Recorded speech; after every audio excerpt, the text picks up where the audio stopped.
qué pasó con el accidente, que algunos pensamos que no fue un accidente, sino otra cosa, en el que mueren la gobernadora de Puebla, Marta Erika Alonso, en su efímero paso por el poder, y su esposo, el señor Rafael Moreno Valle, de una dudosa actitud ante la vida, cuando le tocó el poder y lo ejerció, digamos, de una manera por demás obsesiva. Resulta que ayer se han generado informaciones que creo debemos de compartir. El desplome del helicóptero en el que fallecieron Marta Erika Alonso, gobernadora de Puebla, y su esposo Rafael Moreno Valle, senador del PAN, no fue un accidente, fue provocado. Esto lo incrimina Marco Cortés, presidente nacional del Partido Acción Nacional. Dice, hay mano negra y existen quienes se beneficiaron con su muerte. Prueba de ello es que no hay información al respecto, es decir, prevalece un silencio sospechoso por parte del gobierno federal, según apunta el propio presidente del PAN. Las investigaciones están estancadas, no da esto certidumbre al proceso electoral del 2 de junio en Puebla, según pone en evidencia el presidente panista. La Secretaría de Comunicaciones y Transportes reservó, fíjense por qué, reservó 5 años, es decir, hasta el final del sexenio actual, las comunicaciones que hubo de radio entre la torre de control del Aeropuerto Internacional de Puebla, el de los hermanos Cerdán, y el helicóptero en el que viajaban Marta Erika Alonso y Rafael Moreno Valle. Admitió que su difusión, dice, afectaría el interés público y la seguridad nacional, además de que generaría molestia entre los países que colaboran en las negociaciones. Esta sola declaración hace ver que no fue un accidente, que fue algo incidido, porque dice, fíjense, le repito, admitió que la difusión de las conversaciones entre la torre de control del aeropuerto de los hermanos Cerdán y el helicóptero afectaría al interés público y a la seguridad nacional. Esto, pues, hombre, si fue un accidente, no afectaría a nada, se cayó por razones mecánicas, por razones humanas, por lo que ustedes quieran, pero no afectaría a la opinión pública en nuestro país.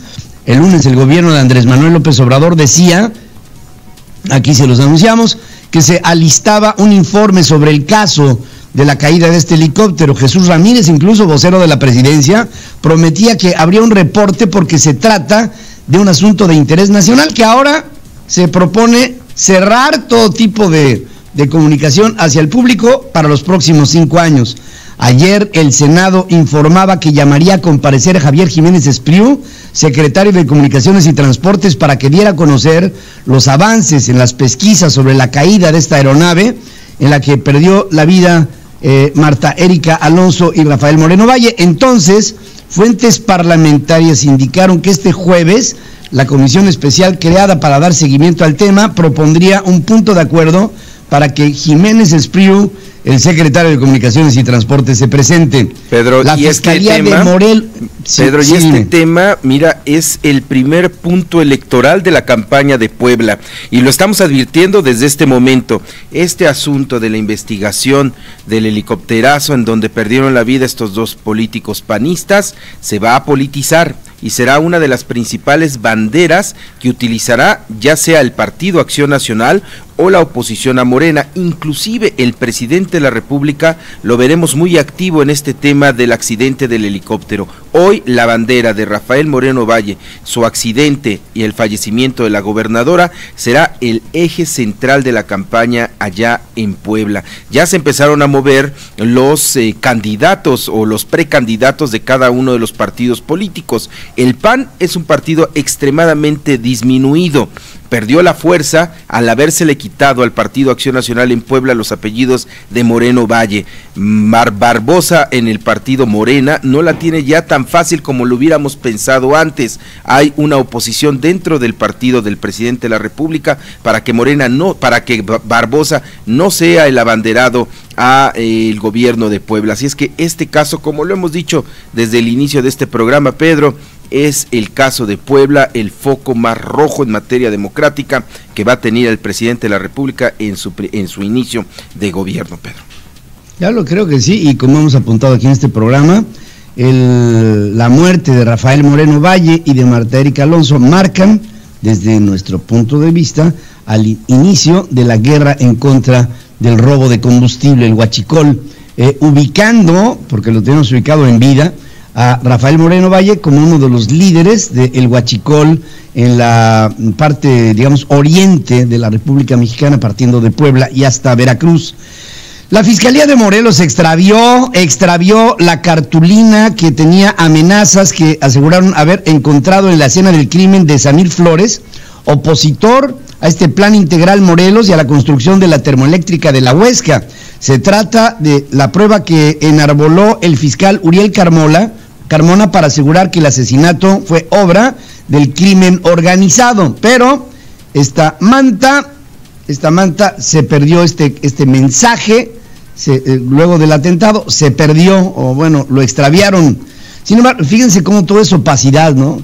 Se extravía este mensaje con la muerte del activista, se extravía en el tiempo toda la relación que pudiera tener el público mexicano sobre el accidente de Puebla, en donde muere nada más la gobernadora que estaba empezando y su esposo Rafael Moreno Valle.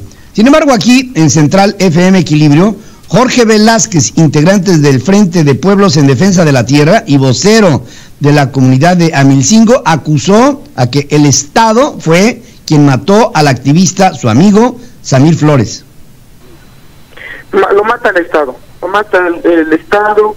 ¿Por qué razón? Desde el 2010 Samir, él era un joven, falleció de 36 años, hace en el 2010, hace 9 años que restarle, a los 4 años empieza el activismo en contra de este proyecto integral Morelos. Claro, es la percepción del profesor Jorge Velázquez, que dice: a Samir lo mató el Estado. Andrés Manuel López Obrador se burló de la oposición que busca integrar un grupo de contrapeso a su gobierno. Dice que sus adversarios están desesperados y que la iniciativa de contrapeso a él le provoca ternura. Fíjense, tenemos que construir contrapesos en México, y para que equilibren al enorme poder de la presidencia imperial que mantiene el presidente López Obrador, y dice: estas intentonas de contrapeso me provocan ternura. Sugirió que se organicen mejor para no hacer el ridículo. Así dice el presidente de lo que quiere ser oposición. Tienen que formar cuadros, no sacar la nota, ¿no? Ya se reunieron tantos y van a hacer contrapeso, pero eso es muy ficticio, pues es como para decirles ternuritas. Pedro, ternuritas, dice fíjate el presidente. Que escuchar a un presidente de la República denostando a una oposición, sobre todo cuando Andrés Manuel López Obrador vivió las últimas 2 décadas siendo oposición. Quizá no fue un contrapeso porque nunca tuvo, entre comillas, Pedro, un poder para ejercer en torno a leyes o a cambios en este país legales, puesto que no estaba dentro de un gobierno. Quizá cuando estuvo al frente de la Ciudad de México, de el entonces Distrito Federal, pues sí fue un contrapeso importante. Ahí están las iniciativas para cancelar el horario de verano, las cuestiones del aeropuerto, de avenidas, pero hablar a un presidente o escuchar a un presidente de que denoste a una oposición en un estado democrático nos indica que el presidente de la República o muestra intolerancia, o de plano él ve un camino pavimentado para todas sus opciones y todas sus opiniones. Me parece que esto no es una democracia, Pedro. Me parece que estas conferencias de prensa matutinas que lleva a cabo Andrés Manuel López Obrador deben de ser pensadas de mejor manera, porque lo que queremos es un presidente, un jefe de Estado, y no queremos a un politiquero que esté simplemente denostando a sus opositores. Ya no estamos en divisiones, Pedro, ya no está el país para buscar estas divisiones desde la presidencia de la República. Me parece que este es el punto principal para que los asesores de Andrés Manuel López Obrador empiecen a cuidar más las conferencias de prensa matutinas. Lo primero que me pregunto, Alberto, es si el presidente acepta la labor de sus asesores o simplemente se va por la libre. México tiene la oportunidad de estar del lado correcto de la historia, apoyando la democracia.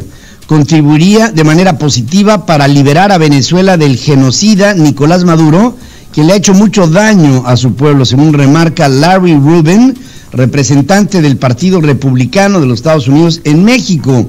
Hemos constantemente sostenido aquí en este programa que la postura diplomática de México hacia el tema de Nicolás Maduro y de Venezuela es lamentable por querer seguir apoyando a un hombre que ha demostrado toda la intolerancia. Aquí está Larry Rubin, que le estamos presentando en la televisión. Los países americanos no pueden ser neutrales ante conflictos como el de Venezuela, según señala Luis Almagro, durante el Oslo Freedom Forum, celebrado por primera vez en la Ciudad de México. El secretario general de la Organización de Estados Americanos destacó que los estados americanos no deben de ser permisivos ante dictaduras, gobiernos ilegítimos y violaciones a los derechos humanos. Porque no podemos permitir que el pueblo venezolano perezca de hambre o enfermedades por la falta de moral de un régimen asesino que tiene el cinismo de negar que hay crisis humanitaria. Tiene el cinismo de negar, dice Almagro, que hay crisis humanitaria en Venezuela. México está ausente de los grandes problemas que enfrenta el continente, a pesar de que es considerado el hermano mayor. Esto lo acusa Laura Chinchilla, que fue presidente de Costa Rica en su oportunidad. México resistirá las presiones de Estados Unidos sobre la crisis política y social en Venezuela.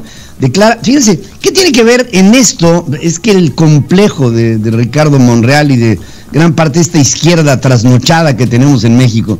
Dice, México resistirá las presiones de Estados Unidos sobre la crisis política y social en Venezuela, dice Ricardo Monreal, presidente de la Junta de Coordinación Política en el Senado. Claro, por Morena, dice este hombre. Por otra parte, Juan Ramón de la Fuente, representante permanente de México ante el Consejo de Seguridad de las Naciones Unidas, afirmó que es justamente en los momentos de mayor tensión cuando más oportuno resulta favorecer a la diplomacia, el diálogo y la negociación con Venezuela. Habla Juan Ramón. Hemos observado con preocupación los hechos que se han registrado en los últimos días en Venezuela. Exhortamos a las partes en conflicto y a la comunidad internacional a mantener una posición de cautela y a evitar acciones que pudieran desencadenar una mayor escalada de violencia.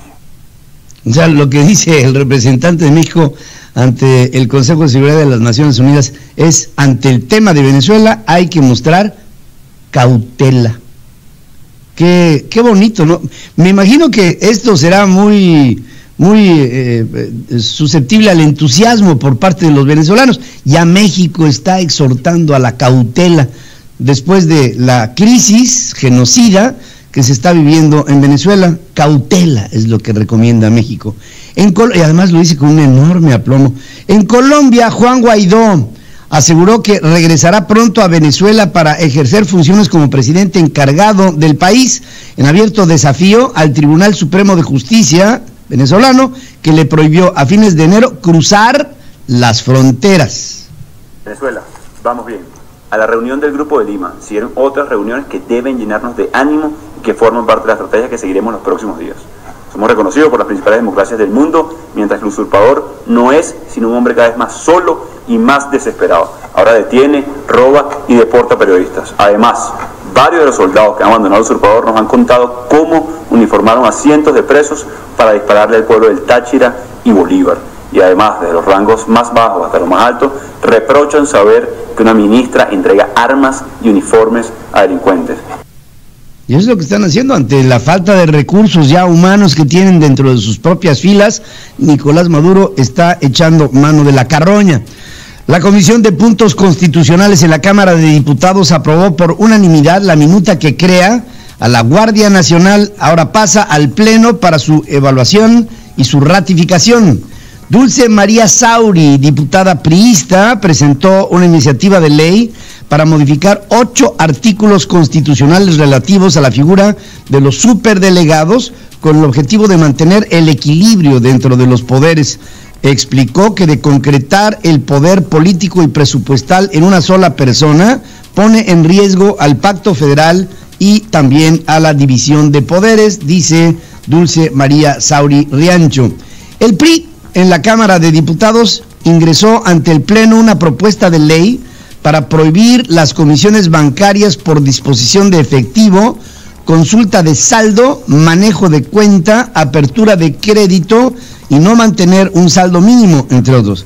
Argumentó una repercusión negativa en la economía de los trabajadores cuando este tipo de cuotas se están constantemente cobrando, y esto incide muy directamente en el saldo general que se tiene en esas cuentas por parte de ahorradores que son muy pequeños. Un tribunal federal confirmó que son inconstitucionales los acuerdos alcanzados el sexenio pasado entre la Secretaría de Gobernación y la sección 22 de la Coordinadora Nacional de Trabajadores de la Educación, que otorgaba derechos de no remoción y acceso a plazas que son contrarios a la reforma educativa promovida en el 2013.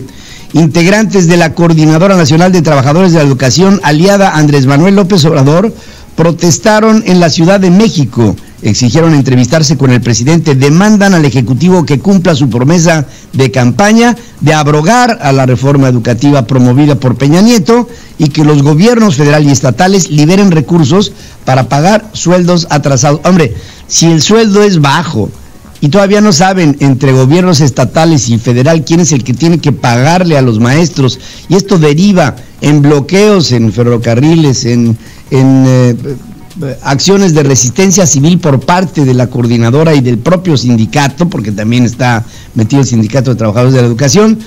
Yo creo que estamos ante un gobierno que, ante la inoperancia de sus estructuras, provoca crisis que pudieran ser evitables de alguna manera. La crisis de paros y bloqueos laborales ilegales de Matamoros, en Tamaulipas, se agravó al sumarse al conflicto. Fíjense, éramos muchos y parió la abuela. El Sindicato Nacional Minero, que dirige el senador de Morena, Napoleón Gómez Urrutia, muy cercano al presidente de la República, que ahora se quiere hacer del poder de los sindicatos para tener, digamos, una nueva central similar a la CTM, pero bajo la estructura y sombra de Morena. Este hombre, que estuvo en el exilio más de 2 sexenios, ahora regresa por sus fueros y está tratando de imponer su ley. Un juzgado federal dio luz verde a la Fiscalía de Veracruz para llevar a cabo los trámites ante el gobierno federal con el objetivo de que Guatemala autorice que Javier Duarte sea juzgado por el delito de desaparición forzada. Desaparición forzada.